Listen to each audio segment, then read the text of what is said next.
Darrion Williams is just one piece of the puzzle that Will Wade has already brought to Raleigh for the Wolfpack, but it's a big piece.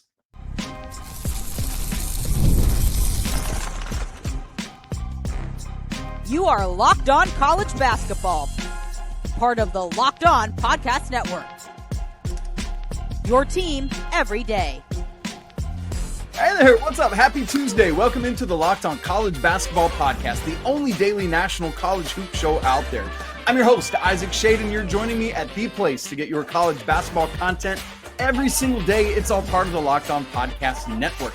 Thanks for making us your first listen or watch to get your Tuesday going the right way. Want to remind you that every episode you can catch it ad-free on Amazon Music. Special shout out to you everydayers who are here with us and all the great members of the Locked On College Basketball Discord. That link is in the show notes. Would love to have you join us there. Coming up on the show today, first I need to let you know that I'm actually on vacation in Mexico right now. So this episode was recorded in advance last week. And so we always want to still have content for you. So there might be news that has broken since we recorded, but that won't be on the show. But Andy will be with you tomorrow, and he'll make sure to catch any of that news that breaks. So coming up today, we're going to talk about NC State, Darrion Williams committing to the Wolfpack a couple weeks ago, Will Wade, and what he's meant to NC State already. And then we'll wrap the show looking at UCLA's outlook in year 2 in the Big Ten. All right, let's get right into it. My conversation with Kenton Gibbs and Grayson Boone from Locked On Wolfpack. Man, it's great to be joined today on Locked On College Basketball by my brothers from the ACC, Kenton Gibbs and Grayson Boone from Locked On Wolfpack. Man, what an offseason it has already been in Raleigh with Will Wade coming over. We're going to talk about that in just a little bit.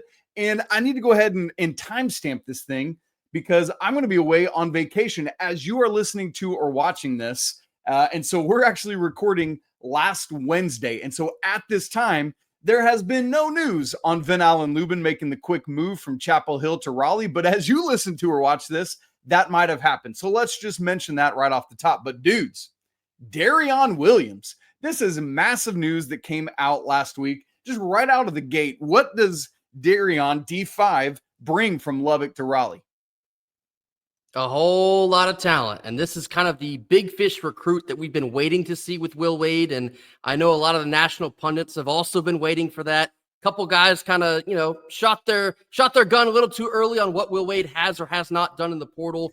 NC State fans have been patiently waiting for a big fish recruit, and that is personified in Darrion Williams. And Big 12 first teamer all last season. He averaged over 21 points just in March Madness alone. He changes both the floor and the ceiling of what NC State can do in year 1 of Will Wade. KG?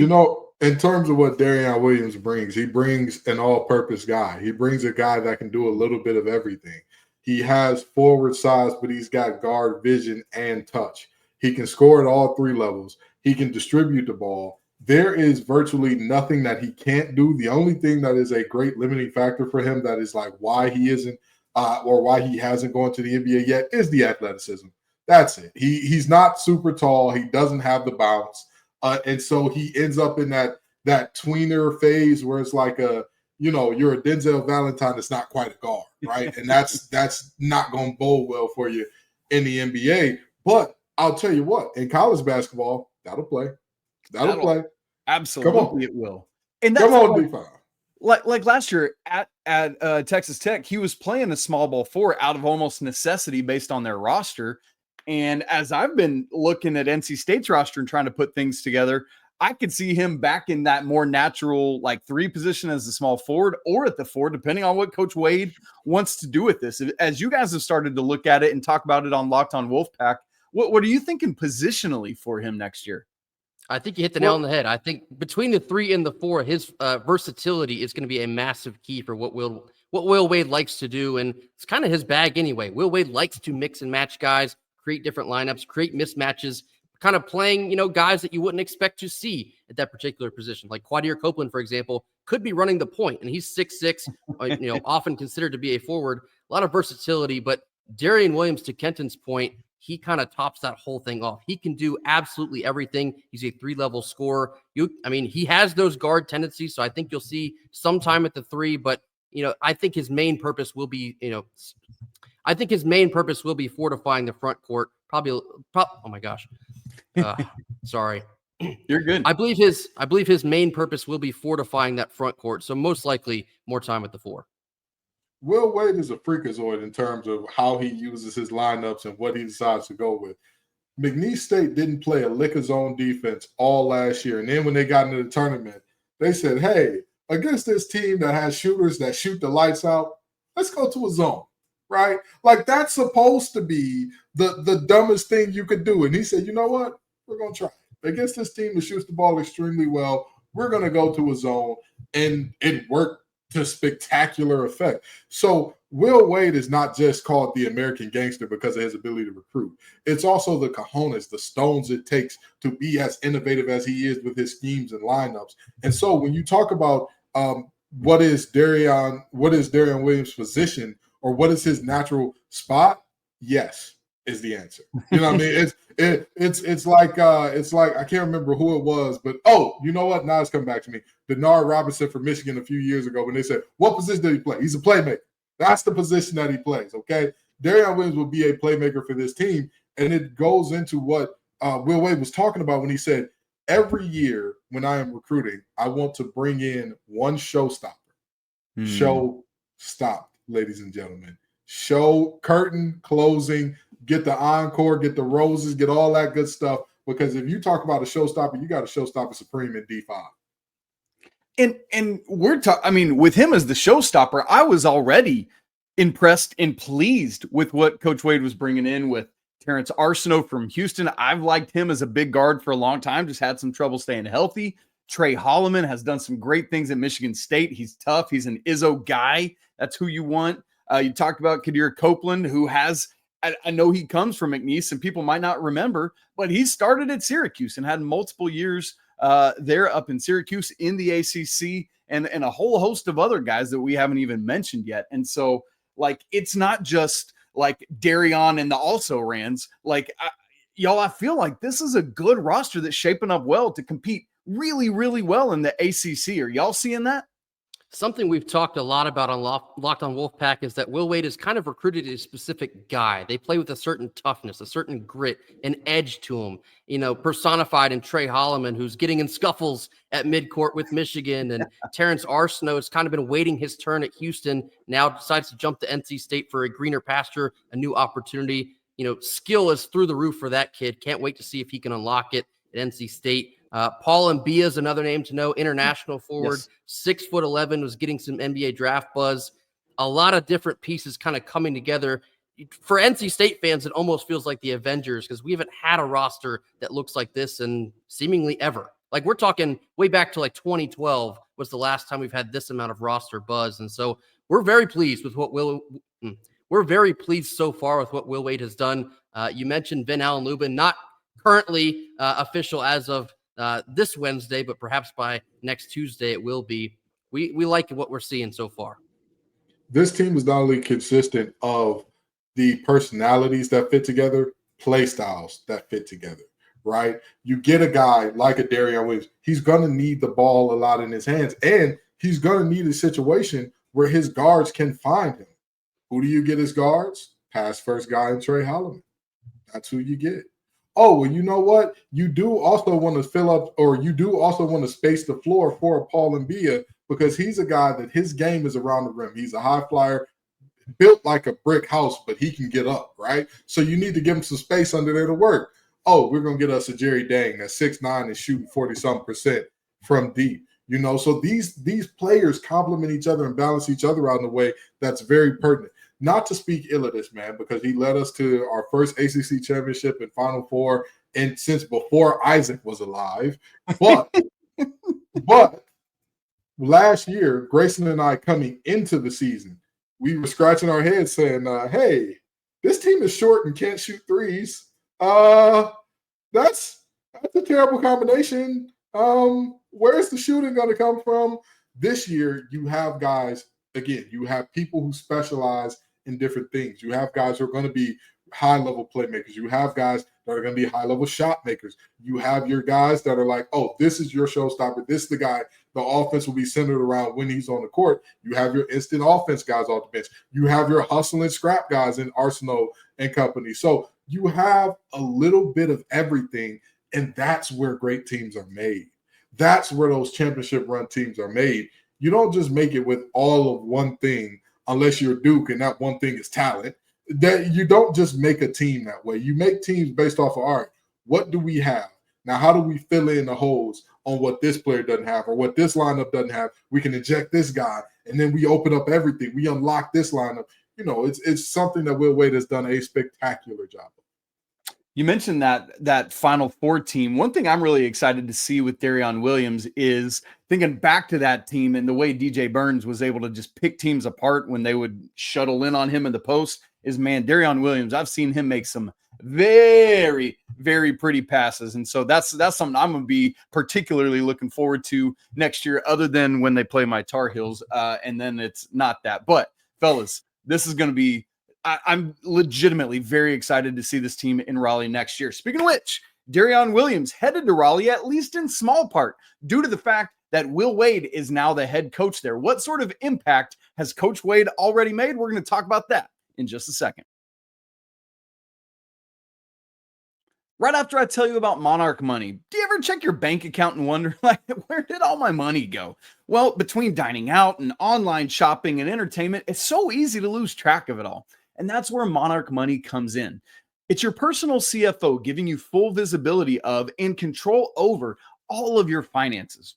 Monarch Money also, it's not just a budgeting app, although it is that, and it's very helpful to do so when you're planning like your summer travel, which my family is doing right now. It's actually a complete financial command center where you can track all your accounts, your investments, and your spending in one place. So you stop just managing your money and you actually start building wealth. And instead of having to juggle multiple apps where you got like a folder with a whole bunch of financial apps, Monarch is your one-stop shop to control finances, track spending, and even plan long-term goals. My wife and I, we always want to be on the same page with money, and Monarch Money really helps take the stress out of that. So join us, take control of your finances with Monarch Money. Use code LOCKEDONCollege at monarchmoney.com for 50% off your first year. Again, that's monarchmoney.com, code LOCKEDONCollege for half off your first year. All right, Isaac Schade, Kenton Gibbs, Grayson Boone with you today. Will Wade at LSU exonerated after his time at McNeese, had been exiled from LSU for some strong offers. And man, it's just stuff that in this day and age, it would have flown and he probably would still be in Baton Rouge eating all the beignets his body could handle. But fellas, NC State is the thankful recipient of all that, and I don't think anybody's going to apologize for that. I want to know, what has the addition of Will Wade already meant to Raleigh and to NC State, even before his teams have played a second of basketball? First thing first, I want to make one thing clear. Will Wade was a man of the people at a time when it wasn't popular to be that. He wanted his labor force to be paid when everybody else thought, oh, no, the money only belongs to the coaches and administrators. So shout out to you, Will Wade, for being selfish. Let's clap it up for that. But now, in terms of the impact of Will Wade, Wade Avenue may be under construction, but Will Wade and his roster are not. That man is a dog. He is somebody that has commanded a new energy, a new presence, it feels as though there's a battery in the back of Wolfpack Nation that has not been there for years. For any of the major sports, the big four, men's basketball, women's basketball, baseball, and football, it feels like it hasn't been there for years, except for when we went to Omaha and with women's basketball, because Westmore is a consistent winner. That's it. This field, and even this compared to those two things, very different. I mean, this is an all hands on deck. Everybody is geeked up and excited about this thing. The Lenovo Center is going to be a ruckus environment next year in a way that many teams in the ACC are not familiar with. They're unfamiliar with that game. But I'm going to tell you something right now. Will Wade has been a proven winner everywhere he's been, and everybody at NC State is super excited about him. And I don't see a world where, at minimum, he does not continue this trajectory, because right now there are two things working against him. How many games has Will Wade won at NC State so far? Goose egg. Okay. And did you also know that he's under a show cause? Can't leave campus. Can't leave campus to go get players. And yet he is still reeling in amazing recruiting class. Now just imagine when he can go sit on mama and daddy's couch and say, hey, we want your son at NC State, and here's why.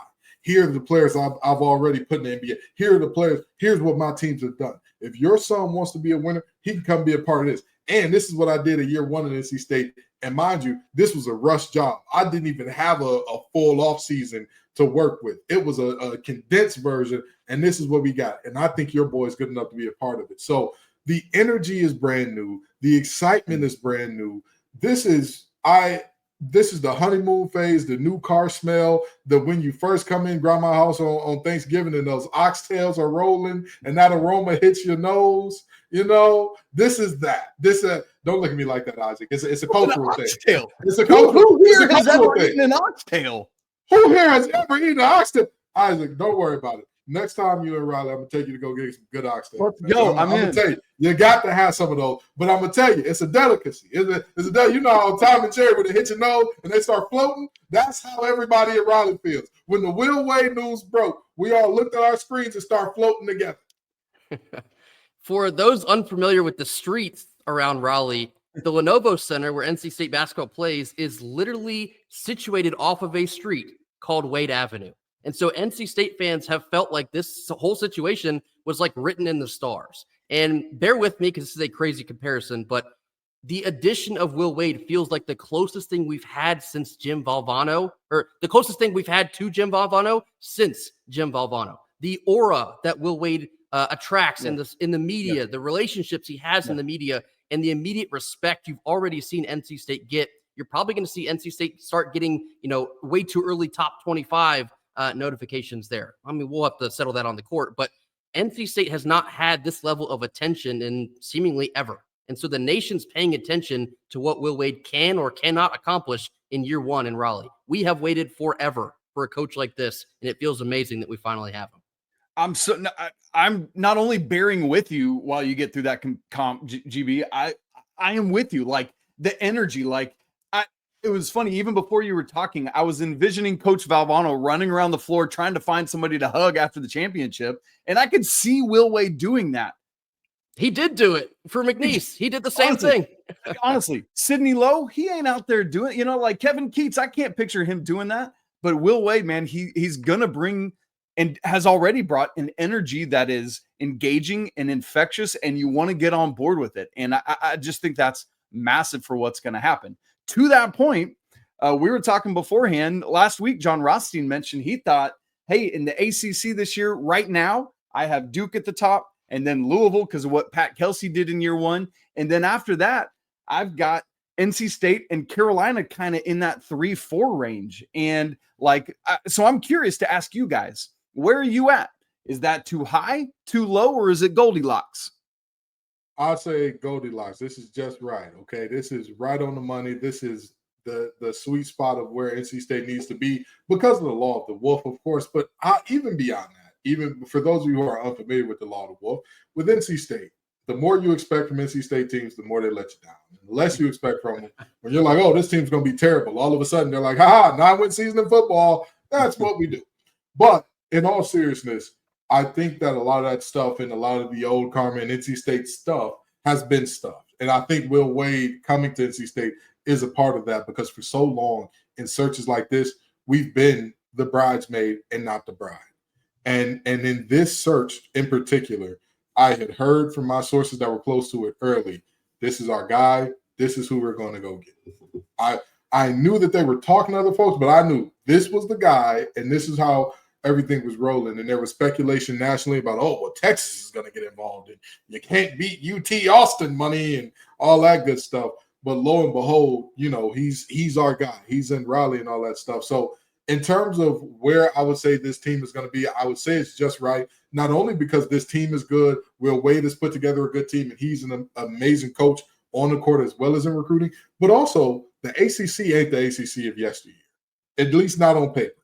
It's not the ACC where even if you have a really good team, one or two things break the wrong way, and all of a sudden you're the fifth best team in the conference. No, this is an ACC that's a little bit more malleable than it's been in the past. So I think that 3 is a good spot for this team to be. But, I mean, I really don't care too much about preseason rankings anyway. You got to line it up. At some point in time, you got to line it up. It's got to be my 13 against your 13. Let's see who's got it. But again, in terms of preseason, I think number 3 is right. I think that's right. I will also tell you, in his opening press conference, he stepped to the mic and said that his goal is to be in the top 4 of the ACC and make it back to the NCAA tournament. So the roster that he's put together here in a 2-month span, he's aligned himself with exactly the goals that he'd already set 2 months prior. So I would also say it's probably right on par for how this roster is looking up. And to Kenton's point, the way the ACC is kind of shaken out the last couple of years, hopefully coaches like Will Wade can re-strengthen what was a once great conference in college basketball. But I think you're looking at definitely a top 5 team in the ACC. All right, boys, looking forward to this year. The Will Wade era begins in Raleigh. Should be a lot of fun. Should raise basketball all around, not only the Triangle, but the ACC and nationally. Should be a lot of fun. Folks, make sure you check out both Grayson and Kenton and their great work there on Locked On Wolfpack. And don't forget, for those of you that want to see things at the conference level, Kenton is co-host there on Locked On ACC as well. And you can check out all of us on the ACC Squad show that comes out every week as well. Thank you both so much.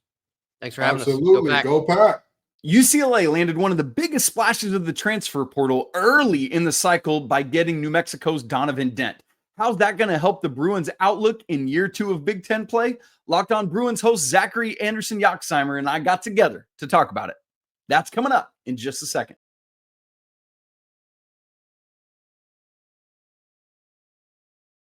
Right now, we're diving a little deeper into UCLA's offseason, what they did, what they didn't do, and also, hey, what was that first year in the Big Ten like? So, Isaac, I know you and Andy Patton of Locked On College Basketball, very different ideas of what the Bruins will be. I mean, like as completely different as it gets for what UCLA will be next season. I'm not sure if it's the regional bias, reverse, right? Normally, guys on the West Coast give love to the West Coast. Nope.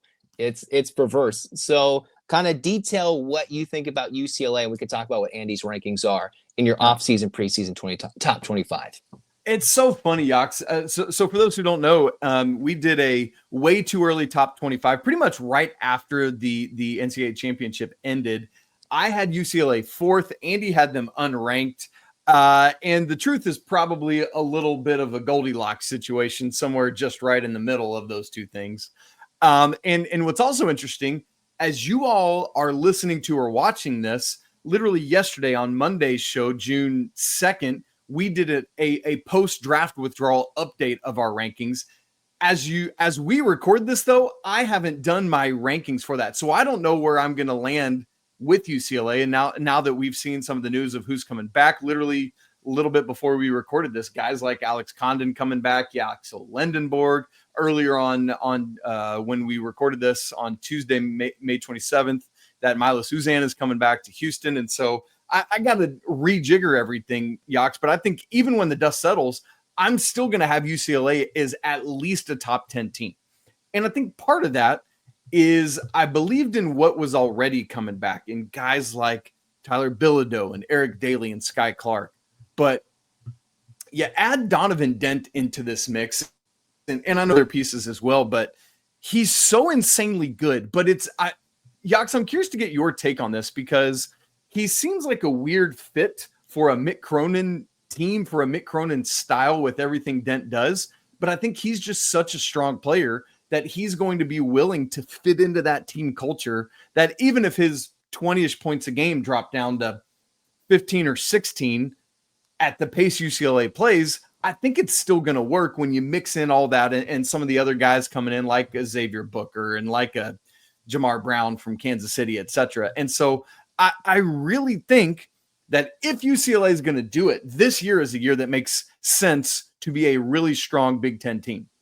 Yeah, UCLA, and to remind everybody with those rankings, UCLA had already secured the commitment of Donovan Dent by the time you guys had ranked, even when the national championship had already been played, which is crazy about this transfer portal era. UCLA had a top transfer, and we weren't even done with the most recent season. But now I've started to see updated lists of various sources, and you bring in Donovan Dent. That's huge.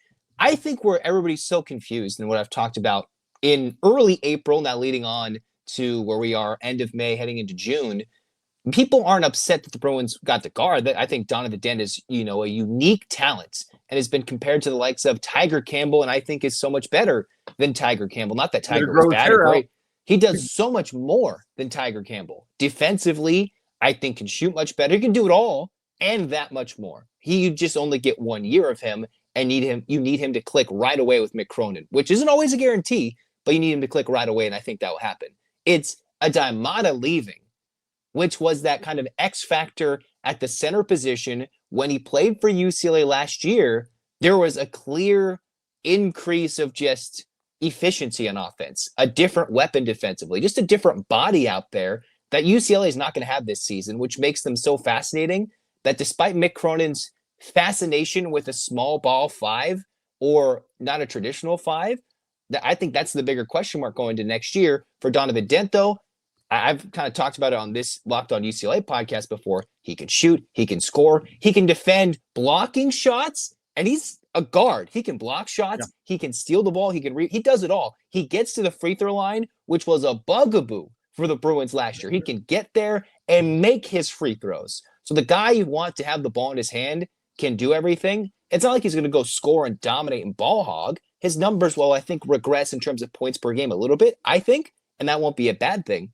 But UCLA has decent shooters around him to be a successful offense that with his competitiveness and his willingness to come home, he's here on a mission and to take UCLA to the next step. What, Yax, you talked about him and, some Sky Clarkiness, some Tiger Campbelliness. I Freudianly said Sky Clark there because I'm curious how you think Dent and Clark are going to work together, because I'm assuming unless something wacky happens, that's your starting backcourt. How do you see them kind of taking turns, like sharing playmaking duties and scoring duties? How do you see that playing out? I think by the end of the season, it was pretty clear Cronin was trying to emphasize to Sky, hey, we need you to shoot the basketball. And when they lost to Tennessee, Sky Clark was shooting the ball really well in that game in the second round of the NCAA tournament. He just wasn't on the court because UCLA was in terrible foul trouble. Sky Clark, one of them, which is why I went on my epic rant post game about, hey, they weren't helped out early in that game, but Tennessee just swarmed them defensively. So I think the hope is take that load off of Sky Clark to bring the ball up.